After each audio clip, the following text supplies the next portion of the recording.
Winston Peters has kicked off the election year, promising to remove te reo Māori names from public sectors and ruling out going into government with Labour. Peters has maintained Labour lied to him over the contentious He Puapua report, but Newshub can reveal he was among the ministers who commissioned it. Here's political reporter Amelia Wade. Patiently waiting amid an abundance of adulation at a grey power meeting. More recently, he's been the handbrake. Before Winston Peters laid it on pretty thick himself. Halleck was not racist then, and it's not now. Why are we putting up with this bull dust? It's your country. Take it back. Making a promise. Under New Zealand First, we will change all the woke virtue signalling names of every government department back to English.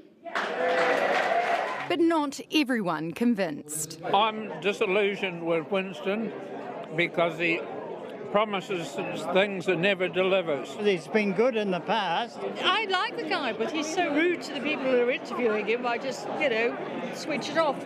And ruling out who he'd work with in government. But we made it very clear we're not going with any party that practices racism, that seek to divide this country. By that, he meant Labour. You've ruled out working with Labour. I did today, and the answer is that as well. If you're listening carefully, I said we're not going with parties that practice racist policies. And by that, he means co-governance. Winston Peters says Labour went behind his back when they were in government together. Worse than that, I'm the Deputy Prime Minister, not even telling me. Claiming they didn't tell him about a plan to address New Zealand's United Nations obligations to address Indigenous rights, colloquially called UNDRIP. That plan turned into the contentious He Puapua report, which was attacked as a co-governance agenda. You had nothing to do with the work on UNDRIP. Of course I didn't. Hang on, take a look at the minutes from a Cabinet subcommittee in March 2019. This is where it was agreed, in black and white, to develop a national plan of action to respond to UNDRIP. And which minister is the top of the list? The Right Honourable Winston Peters. Weren't you in the Cabinet committee that signed it off? Totally false. The fact that he says he didn't know about it either says he completely forgot that he signed it off, or he can't be trusted. You had nothing to do with He Puapua or the work to respond to UNDRIP before that? With greatest respect, you all know what my position on UNDRIP was. Denying, then dashing. I'll see you, Amelia. Laughing all the way to the election. Well, Amelia's with us now. Kia ora, Amelia. Can Winston Peters come back again?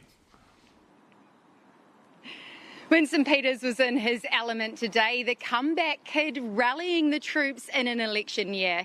And Winston Peters has this incredible ability to tap into the dissatisfied, and it appears he's trialling a slogan similar to that of the successful Brexit Take Back Control campaign, and that he's looking to tap into a similar sentiment, the Kiwis who fear that they're losing touch with New Zealand. Whether or not it remains to be seen that whether Winston Peters can make it back. He hasn't polled above that 5% threshold needed to get back into Parliament, but this could be Winston Peters' last chance to bring his party back, and it's clear he's going to do and say everything it takes.